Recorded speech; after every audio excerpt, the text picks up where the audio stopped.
OK? Vous allez bien ce matin? Hein? Alléluia. Nous avons un Dieu qui est vivant. Hein? Un Dieu qui est vivant et un Dieu qui est présent. Alléluia. La semaine passée, on a commencé, c'est une continuité, mais on a regardé les bienfaits de Dieu. Parce que nous vivons par la foi et Dieu nous accorde des bienfaits, c'est toujours par la foi. On reçoit les bienfaits de Dieu par la foi. Et on a vu ensemble que la raison pour laquelle nous pouvons avoir une relation avec lui, c'est le fait que Jésus-Christ est mort à la croix et qu'il nous a sanctifiés. C'est par lui, étant rendu peu, que maintenant, nous pouvons avoir cette communion-là avec lui. Et c'est ce qu'on a regardé ensemble. Et puis, nous avons reçu de sa part l'adoption. Nous sommes des enfants d'adoption. Et comme il est saint, nous également, le Seigneur nous a appelés à être saints. C'est ce qu'on a regardé un peu la semaine passée. Et comment est-ce que nous avons été prédestinés en lui à être justement ses enfants d'amour. Et on attend maintenant l'adoption. Nous sommes en réalité, parce que nous avons été rachetés des enfants d'adoption, mais on attend quand même la rédemption de notre corps. C'est ça, l'adoption. Éventuellement, nous allons être avec lui pour l'éternité, en présence dans un corps céleste. Et c'est ce qu'on attend. Mais entre-temps, le Seigneur nous appelle à marcher avec lui comme ses enfants et de l'honorer. Savez-vous que Dieu vous a acquis? C'est dans Éphésiens, justement, dans ce passage-là, ça nous dit que Dieu nous a acquis pour la rédemption de ceux qui sont acquis. Donc, on lui appartient. Et Paul nous fait part que c'est à grand prix qu'on a été rachetés. Et quel prix a été le prix payé? C'est la vie de Christ. Si on voit la valeur que Dieu a placée sur la rédemption des hommes. La valeur, c'est le sang de son Fils. Le sang de son bien-aimé. Et on peut dire que nous avons réellement été rachetés à grand prix. Et c'est ce que Paul voulait que les gens de Corinthe réalisent. Comment est-ce que Dieu, dans son désir de sauver les hommes, a payé un grand prix afin que vous et moi soyons justement dans cette communion-là, dans cette relation-là avec lui. Et Pierre, dans la même ligne de pensée, il nous a dit qu'il nous fait part que nous allons obtenir le salut pour prix de notre foi. Mais ça, c'est un des bienfaits. Un des bienfaits que nous avons regardé, la sanctification de Dieu. Mais savez-vous quoi? Il y a tellement de bienfaits que Dieu nous accorde. Et un de ces bienfaits-là, frères et sœurs, c'est la promesse qu'il nous a donnée, la promesse de son esprit. Amen. Et s'il y a une chose, je crois, qui est tellement importante de nos jours, c'est qu'on apprenne vraiment ce que Dieu a accompli, ce que Dieu a fait. Donc, on va voir ce matin, justement, et on reçoit ça de la même façon, c'est par la foi. Mais nous allons voir dans la promesse de l'Esprit, que, premièrement, ça a été annoncé de la part de Dieu. Que ça nous assure sa présence. La promesse qu'il a faite, ça nous assure sa présence, qu'il est notre aide dans nos faiblesses. Nous avons besoin de l'Esprit de Dieu, frères et sœurs. Et nous allons voir ça, comment est-ce que ça nous est accordé par la foi. Donc, ça a été annoncé. Jésus a annoncé publiquement et à maintes reprises que cette promesse-là a été faite par le Père. Ça nous dit dans Luc 24, après avoir été ressuscité, qu'il avait rencontré les gens sur le chemin de Maïs, avant de partir, il leur a dit, il dit, je vous enverrai. J'enverrai sur vous ce que mon Père a promis. Jésus voulait que les disciples réalisent qu'elle allait accomplir la promesse que le Père avait donnée. Et cette promesse-là, frères et sœurs, elle avait été publiée par les prophètes. Joel, justement, dans la prédication de Pierre, son premier message qu'il a annoncé, il a mentionné Joël, excusez, en français, c'est Joël. Hein? Il a annoncé qu'il allait envoyer son esprit sur toute chair. Je répandrai mon esprit sur toute chair. C'est ce que le prophète avait annoncé. Et Dieu l'a accompli. Ce qui s'était passé à la Pentecôte, Pierre prêche que c'est l'accomplissement de la promesse de Dieu. Ce qu'il avait dit, je répandrai mon esprit sur toute chair. Jésus lui-même, dans le livre des Actes des Apôtres, justement dans ce temps-là, c'était 40 jours avec ses apôtres, et leur enseignait, il leur a dit d'attendre, justement. Il leur a dit, ce que le Père a promis, moi je l'ai envoyé, vous allez être baptisés du Saint-Esprit. C'est ce que Jean, justement, avait proclamé. Jean-Baptiste avait proclamé, moi je vous baptise d'eau, mais celui qui vient après moi, il vous baptisera du Saint-Esprit. Il allait accomplir la promesse que le Père avait donnée, que le Père avait fait. C'est que vous allez être baptisés. Dans Acte 1, justement, lorsqu'il parle de ces choses-là, il l'associe avec le baptême de l'Esprit. Ce que le Père a promis, vous allez être baptisés. Attendez à Jérusalem. Attendez l'accomplissement, parce que Jésus avait dit, je vais vous envoyer la promesse du Père.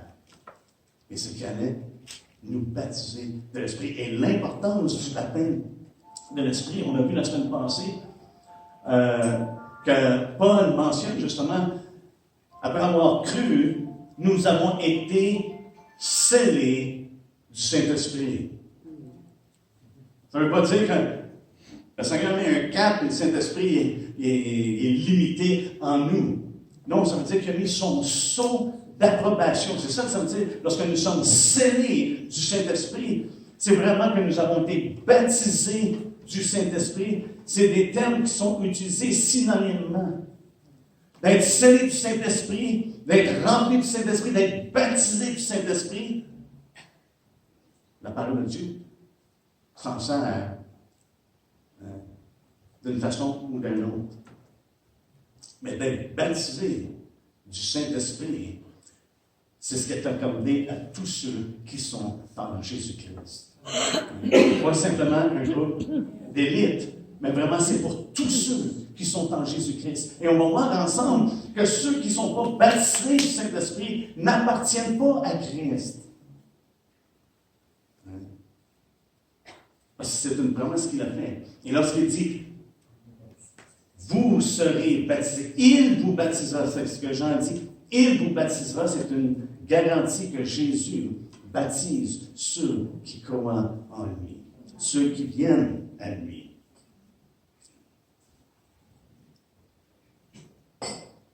Et ce baptême-là, cette promesse-là de l'Esprit, nous assure sa présence. Nous assure sa présence dans nos vies. On n'a pas de relation avec un être non existant, non présent. Nous avons une relation avec un être qui est vivant et un être qui est présent. Et il s'est assuré d'être présent dans nos vies en demeurant en nous. C'est ce qu'il a choisi de faire. Imaginez-vous ce qu'il a choisi de faire. Il nous appelle à être son temple. Un temple, c'est là que Dieu habite. Hein? Il a dit aux Corinthiens, il dit, ne réalisez-vous pas que vous êtes le temple de Dieu? Que l'Esprit de Dieu habite en vous. Et ce qui est intéressant concernant justement cette promesse-là, c'est qu'on voit que c'est le Dieu trinitaire qui habite en nous. C'est le Dieu trinitaire, frères et sœurs. On ne réalise pas, mais le Père, le Fils et le Saint-Esprit font leur habitation en nous. Dans Jean 14, justement, il dit, ceux qui m'aiment, qui croient en moi, gardent ma parole. Et il dit, le Père et moi, nous allons faire notre demeure en vous. Nous allons venir à vous, nous allons faire notre demeure en vous, c'est ce qu'il dit. Nous viendrons à lui. Qui est celui qui m'aime, celui qui garde ma parole, dans Jean 14. Et nous ferons notre demeure chez lui. Il parle de qui? Le contexte, c'est qu'il parle du Père et de lui-même, du Fils. Il dit, nous allons faire notre demeure. Mais la parole nous parle que l'Esprit de Dieu est celui qui demeure en nous. Est-ce que Jésus s'est trompé ici? Non. Parce que c'est le Dieu trinitaire. On ne peut pas séparer Dieu. C'est pour ça que Jésus pouvait dire, celui qui m'a vu a vu le Père. Et c'est pour ça qu'il va dire, ce que je fais, c'est le doigt de Dieu. Ce que je fais, c'est par l'Esprit de Dieu. Parce qu'on ne peut pas séparer le Père, le Fils et le Saint-Esprit. Et c'est celui qui habite en nous. Dans Jean 14, allez avec moi dans Jean 14.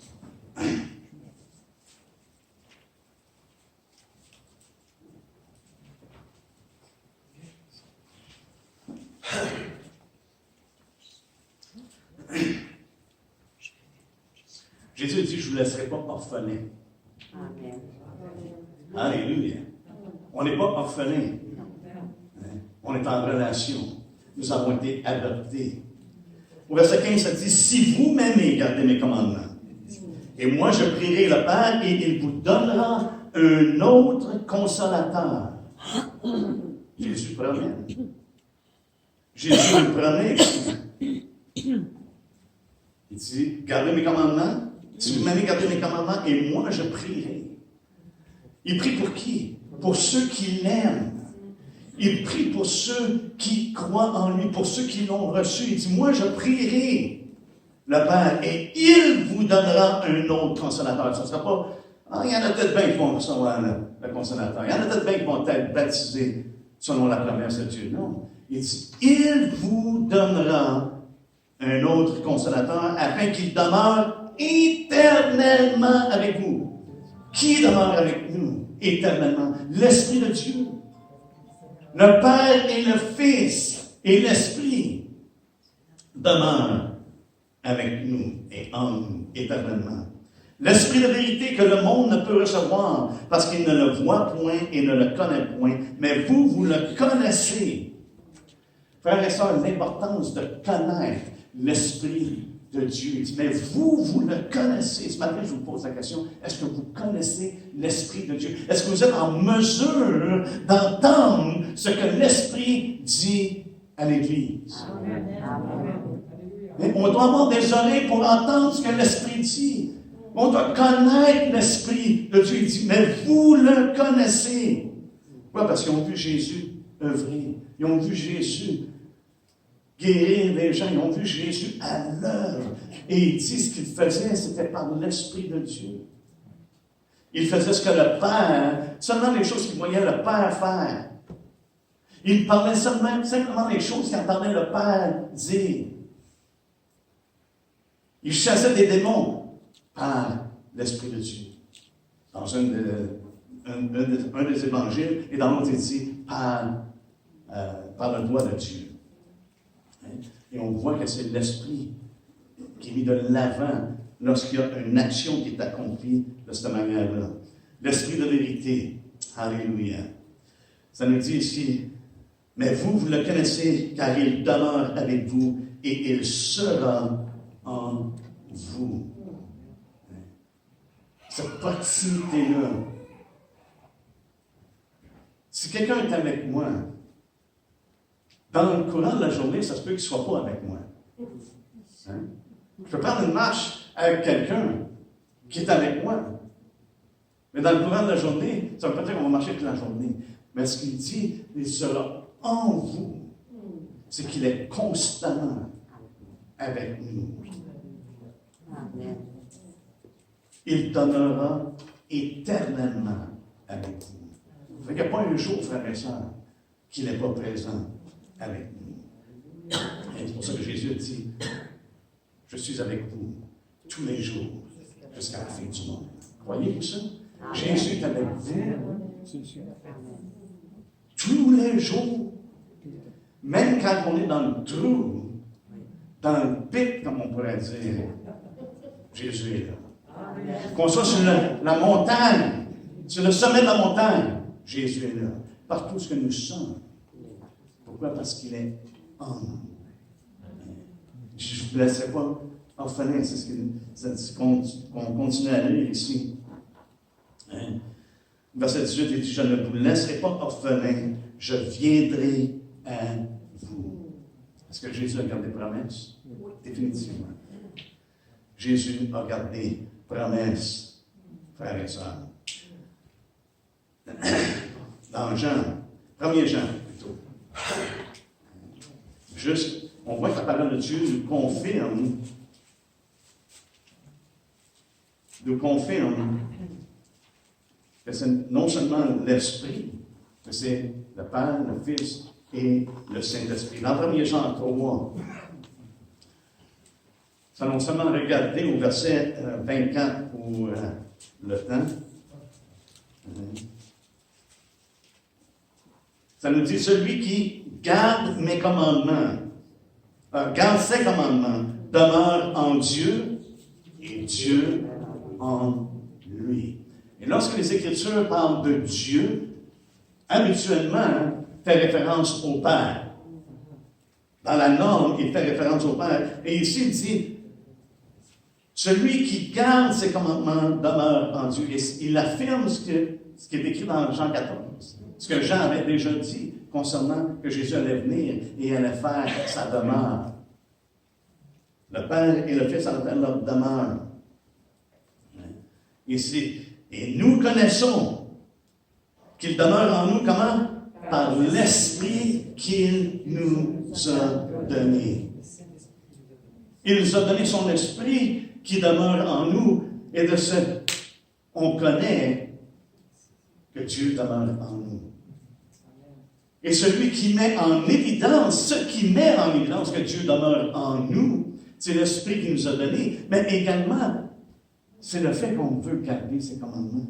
Celui qui garde ses commandements demeure en Dieu.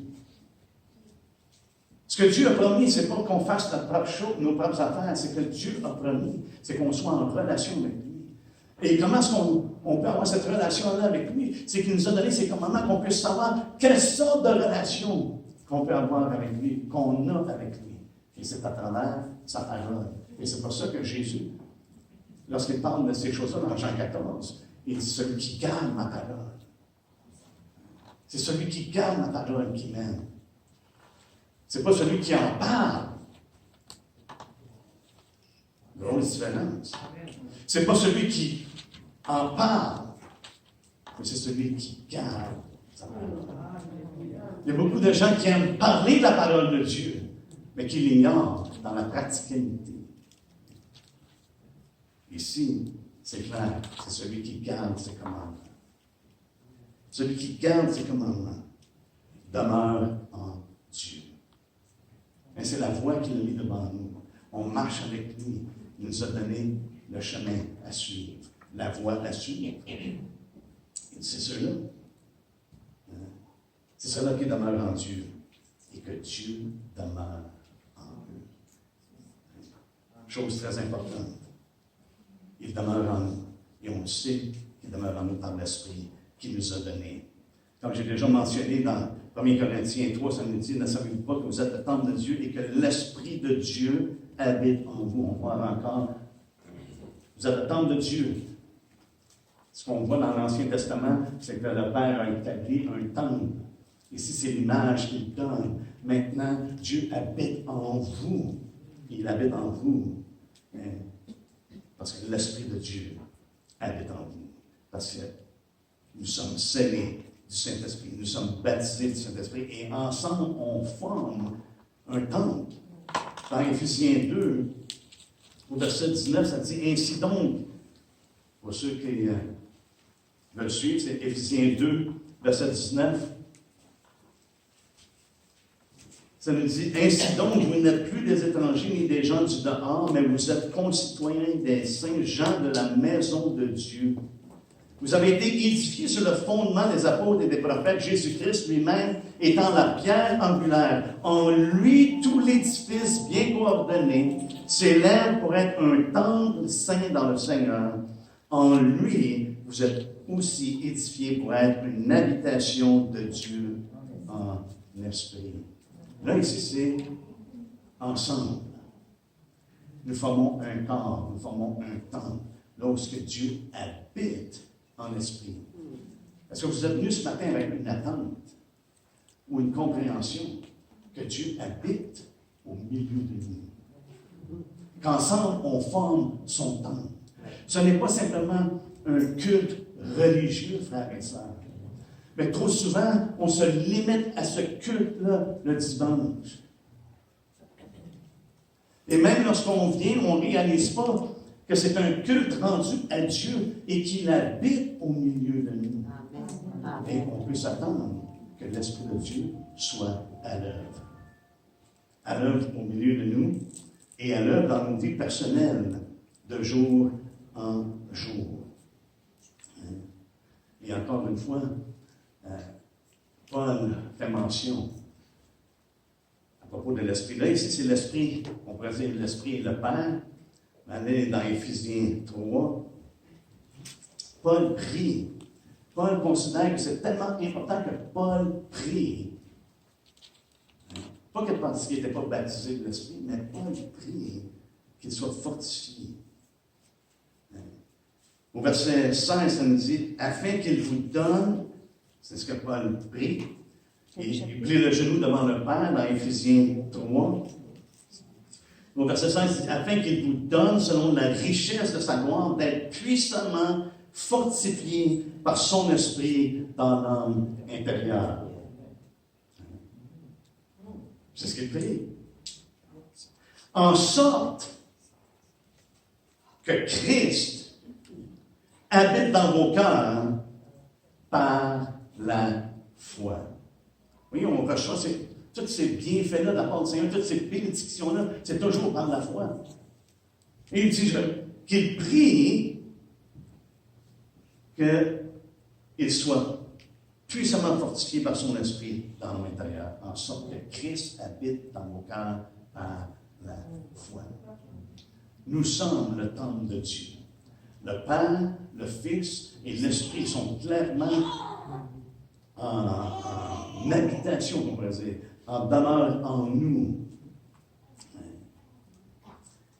Et est-ce que c'est vraiment important de savoir que Christ habite en vous? Et j'ai commencé ce matin en disant que si une personne n'est pas baptisée de l'Esprit par Jésus-Christ, il ne lui appartient pas. Et même que Paul mentionne que c'est un test pour savoir si vraiment une personne est à Christ. Si vraiment une personne est de Dieu. Dans 2 Corinthiens, dernier chapitre 13.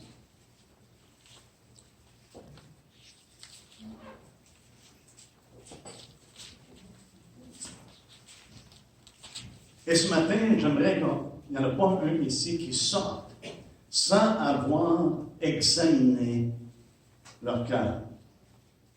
Parce que Paul ici nous dit au verset 5, examinez-vous vous-même.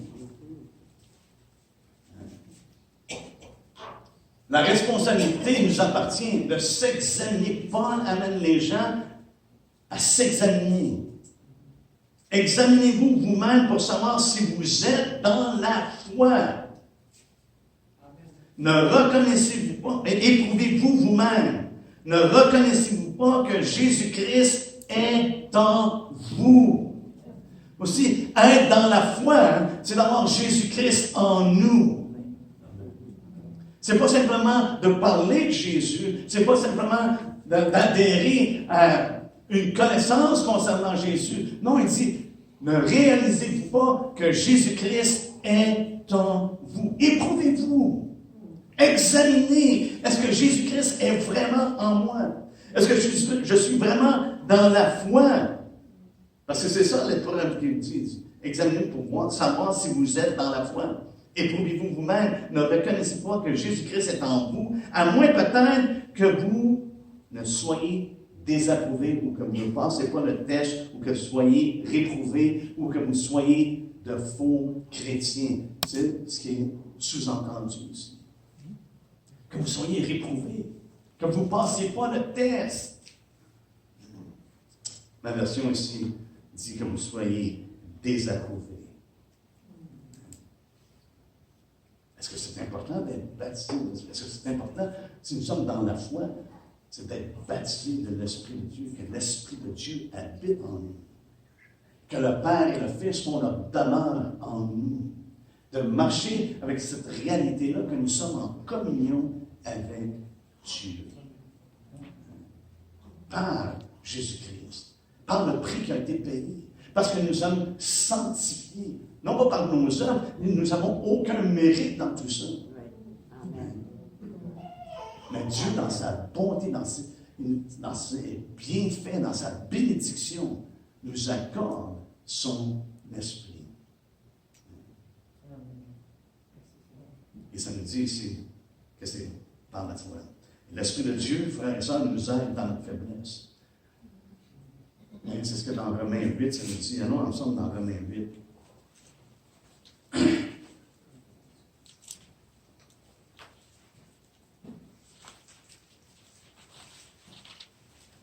C'est intéressant que ça vienne de la part de Paul.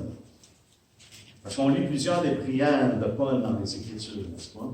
Qui prie pour différentes personnes. Et puis, c'est des prières que souvent, on aime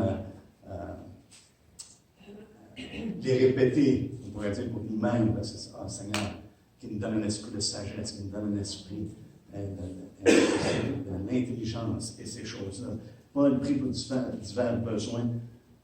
Mais ici, il nous dit dans Romains 8, au verset 26, il dit « De même aussi, l'Esprit nous aide dans notre faiblesse. » Est-ce que Paul ne savait pas prier? Oui, il savait prier. Mais il réalise qu'on est quand même limité, on a des faiblesses, car nous ne savons pas ce qu'il convient de demander dans nos prières. Mais l'Esprit lui-même intercède par des soupirs inexprimables. Et je sais qu'il y en a qui croient que ça veut dire, c'est l'expression de parler en langue. Non. Parler en langue, c'est exprimer.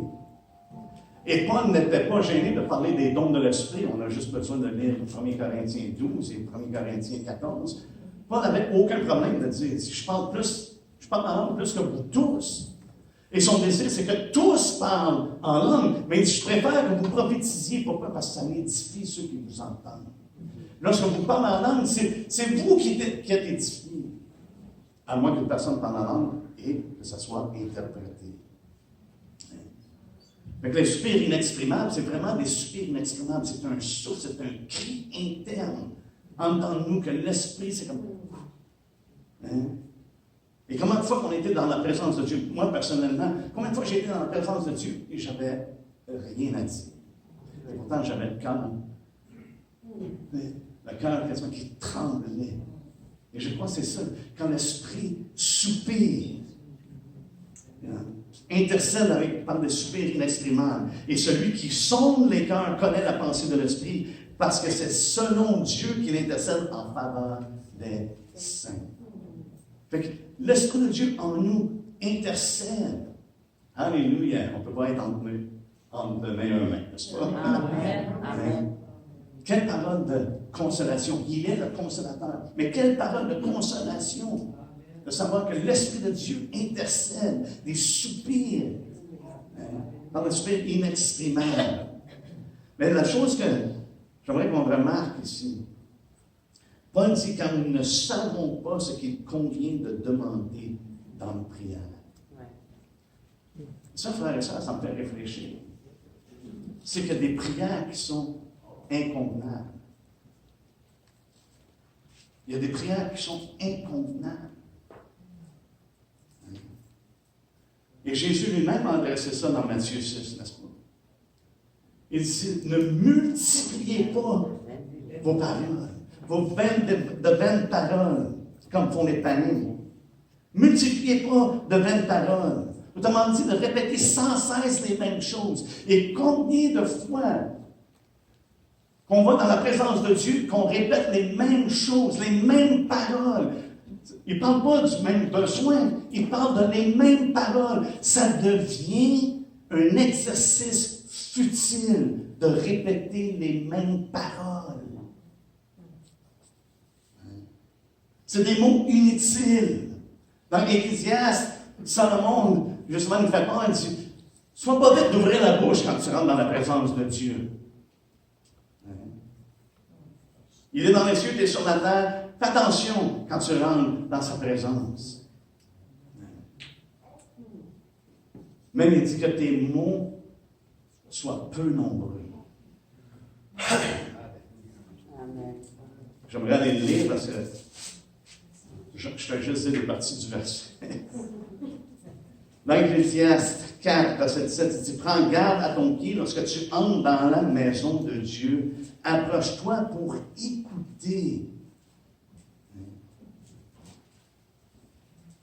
Et je pense que c'est tellement important, frères et sœurs. La parole de Dieu nous dit, celui qui a une oreille pour entendre ce que l'Esprit dit.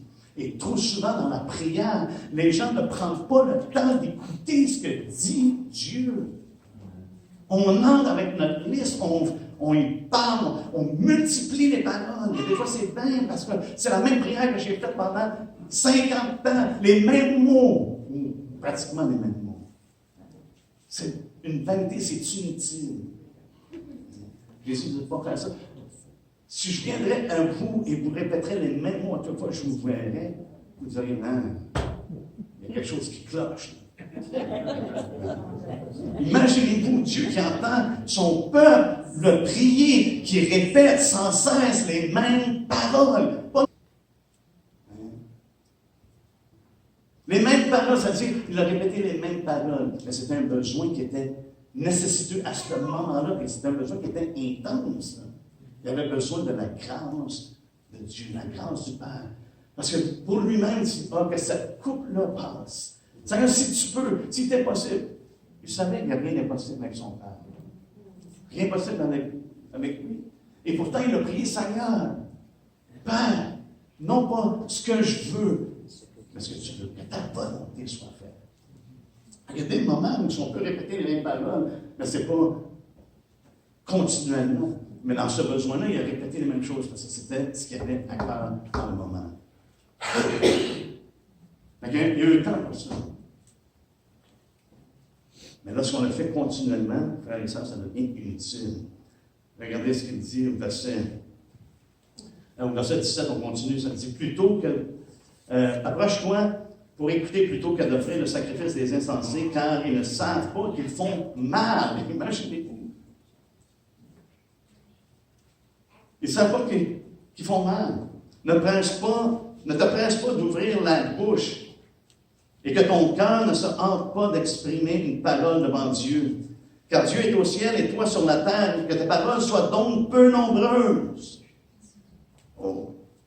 Il y a une chose qu'on doit réaliser, frères et sœurs. Avant même qu'on demande à Dieu, Dieu connaît. Il connaît tout à propos de nous. Il connaît tous nos besoins. Il connaît tout ce qu'on vit. Il n'y a rien qui lui échappe. Donc, on n'a pas besoin de multiplier de mêmes paroles. On n'a pas besoin de répéter les mêmes paroles continuellement. Dieu connaît. Et il a déjà la réponse. Ce qu'il veut, c'est notre relation avec lui. Ce qu'il veut, c'est notre communion avec lui. Qu'on s'approche, qu'on lui fasse confiance. Seigneur, tu vois la situation, c'est au-delà de moi. J'ai besoin de toi. Et lorsqu'on n'a aucune parole à dire, soyez confiants que l'Esprit qu'il a mis en nous, c'est ce qu'il convient de demander. Et celui qui sonde les cœurs connaît ce que l'Esprit demande. Alléluia. Que tes paroles, donc, il nous dit que tes paroles soient peu. Même Jean nous dit, vous demandez et vous ne recevez pas, parce que vous demandez mal. Parce que vous demandez mal, dans le but de satisfaire vos passions. Les passions, ça comprend nos jouissances, qu'est-ce qu'on aimerait, nos plaisirs. On demande souvent ce qui nous plaît.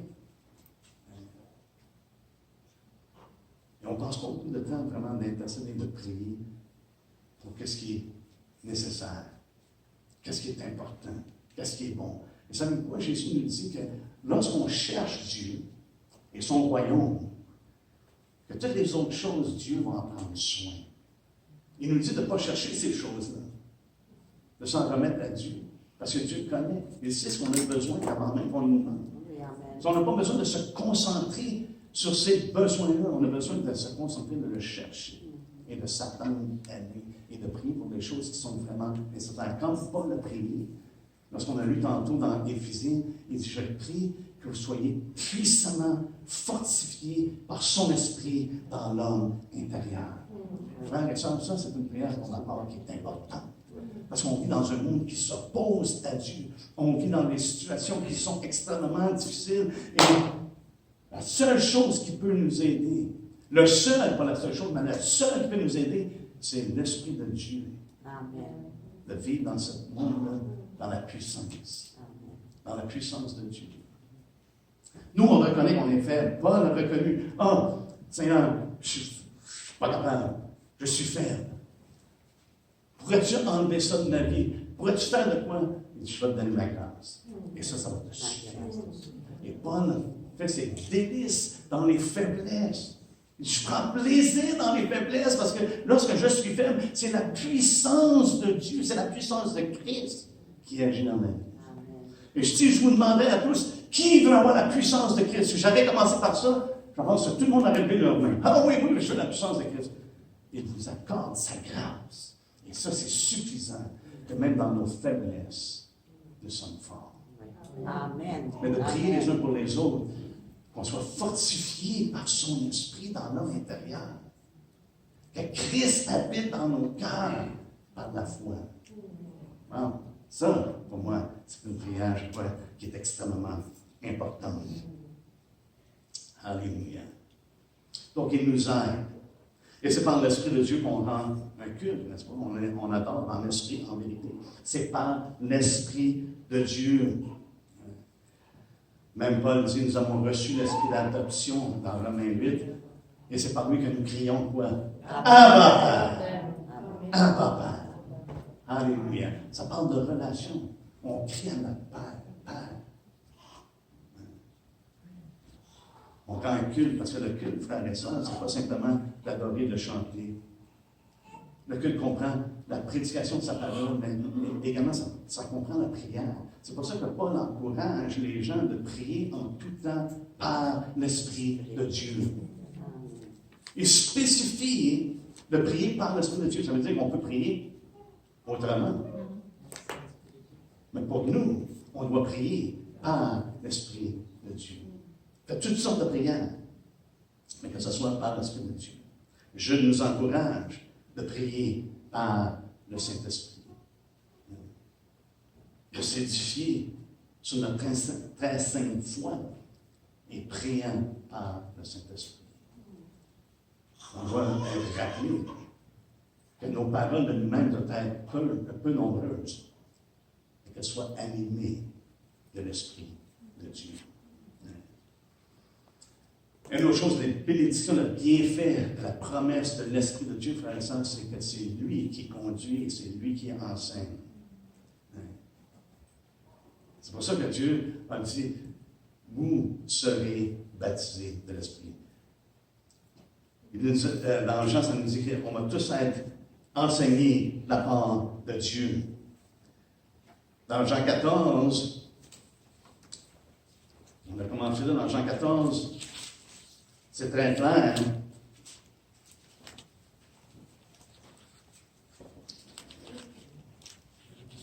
Qu'on peut être assuré, au verset 25, il dit, je vous ai dit ces choses pendant que je demeure avec vous, mais le Consolateur, l'Esprit Saint que le Père enverra en mon nom, vous enseignera certaines choses. Non, c'est toutes choses. Je crois que parfois notre attente est trop basse. Il dit, il vous enseignera toutes choses et vous rappellera tout ce que je vous ai dit. Et on voit que l'Esprit nous enseigne toutes choses, mais nous enseigne dans l'accord avec ce que Jésus dit. C'est pour ça qu'on peut mettre à l'épreuve l'Esprit. De quel esprit une personne parle? Parce que ça peut être en accord avec ce que Jésus a déjà dit. Il dit, il vous annoncera, il vous rappellera tout ce que je vous ai dit. Fait que l'Esprit nous enseigne en rapport avec ce que Jésus dit. Il nous rappelle et il nous enseigne ces choses-là. Alléluia. Et également, ça nous dit au chapitre 16 qu'il nous conduit, n'est-ce pas? Au verset 13 du chapitre 16, ça nous dit, quand le Consolateur sera venu, l'Esprit de vérité.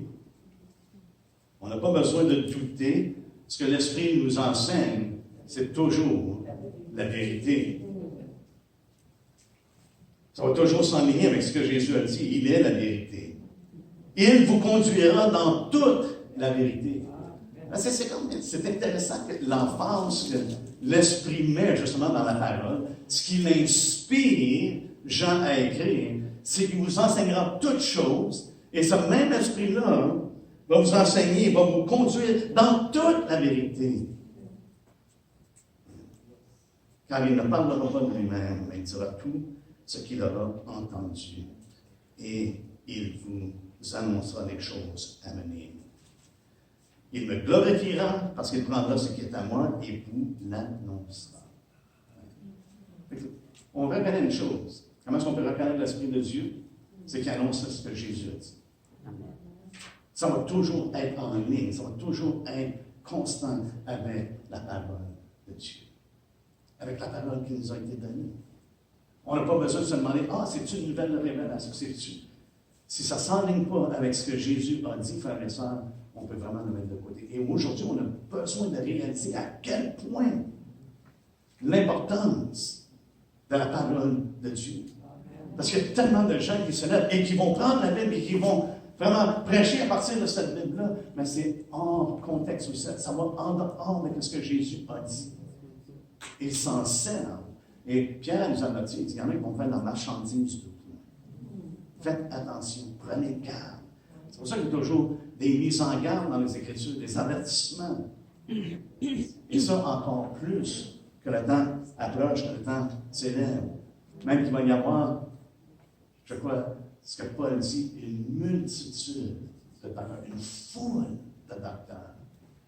Et c'est pour ça qu'on doit être ancré dans la parole de Dieu et reconnaître ce qui est de l'esprit et ce qui n'est pas de l'esprit.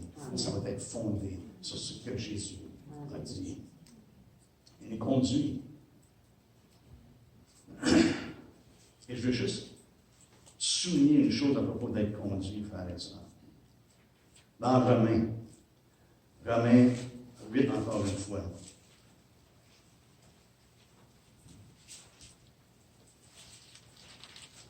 Il y a une chose qui devient très claire lorsqu'une personne est conduite de l'Esprit de Dieu.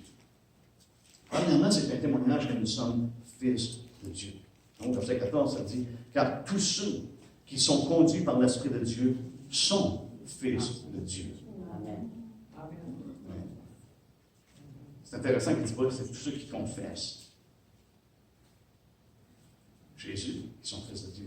C'est tous ceux qui sont conduits. Car tous ceux qui sont conduits par l'Esprit de Dieu sont fils de Dieu. Mais juste auparavant, il nous fait part. Comment est-ce que c'est démontré qu'une personne est conduite de l'Esprit? Il dit, si vous vivez selon la chair, vous mourrez. Mais si par l'Esprit, vous faites mourir les actions du corps, vous vivrez. Car tous ceux, là c'est le contexte, car tous ceux qui sont conduits par l'Esprit de Dieu sont fils de Dieu. Les fils de Dieu, frères et sœurs, ne vivent pas selon la chair. Ils vivent selon l'Esprit. Et ils sont conduits, ils sont conduits de faire mourir les actions du corps. Ils sont conduits de faire mourir la chair, de crucifier la chair. Non pas pour avoir des mérites, aucunement. Mais c'est ce que l'Esprit de Dieu les conduit à faire. La chair ne vaut rien. Jésus dit la chair, là, ça équivaut à rien. C'est de l'Esprit. C'est ça qui est important. Et on voit une personne qui est conduite par l'Esprit, ça va être reflété dans le fait qu'elle ne vit pas selon la chair, mais selon l'Esprit. Et tout ça, frères et sœurs, c'est accordé, on va terminer avec ça, tout ça, c'est accordé par la foi. Parce qu'on sait que Paul fait toujours un contraste entre les œuvres de la loi, on parle nos œuvres, et par la foi. Ce sont deux opposés. Les œuvres, ça serait méritoire. Par la foi, ça ne l'est pas méritoire. C'est un don, c'est vraiment la grâce de Dieu.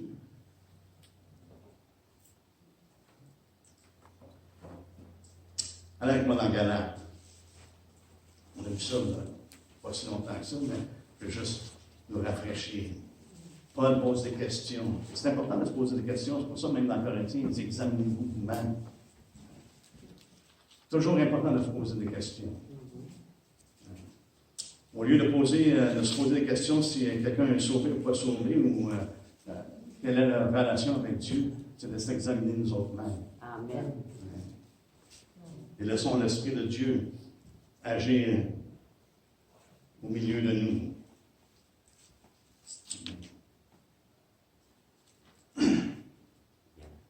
La question qu'il demande au verset 2, il dit « Voici seulement ce que je veux apprendre de vous » dans Galates 3. Galates 3, il dit « Voici seulement ce que je veux apprendre de vous. » Est-ce que c'est par les œuvres de la loi que vous avez reçu l'Esprit ou par la prédication de la foi? C'est une bonne question.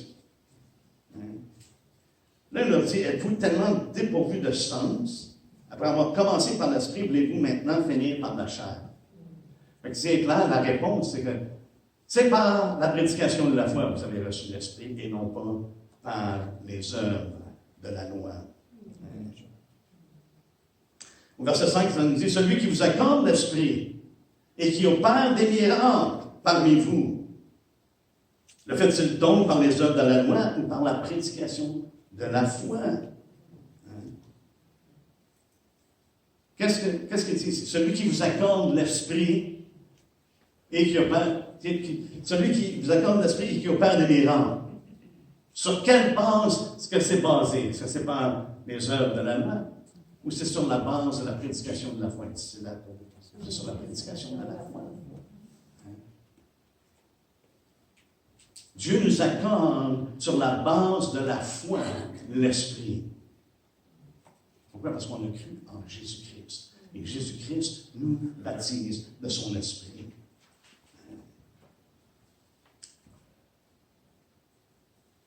Au verset 6, ça nous dit, comme Abraham crut à Dieu et que cela lui fait imputer à justice, reconnaissez donc que ce sont ceux qui ont la foi qui sont fils d'Abraham.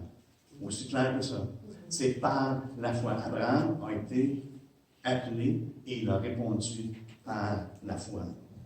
Et vu que le temps avance, on va aller au verset 14.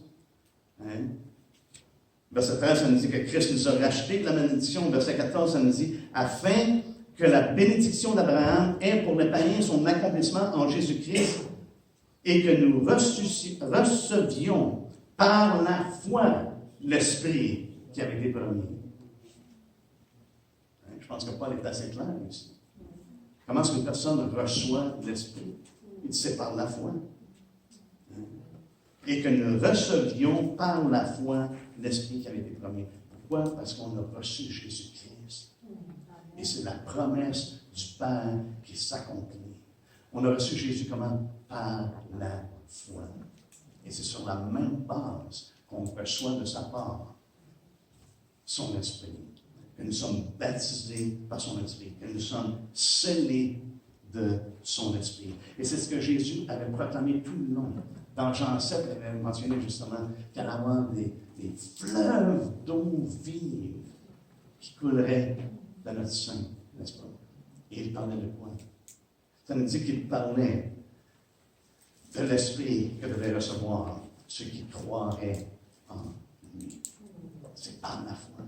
En croyant en Jésus-Christ, c'est une promesse qui est garantie. C'est la promesse du Père que Jésus dit, je vais vous l'envoyer.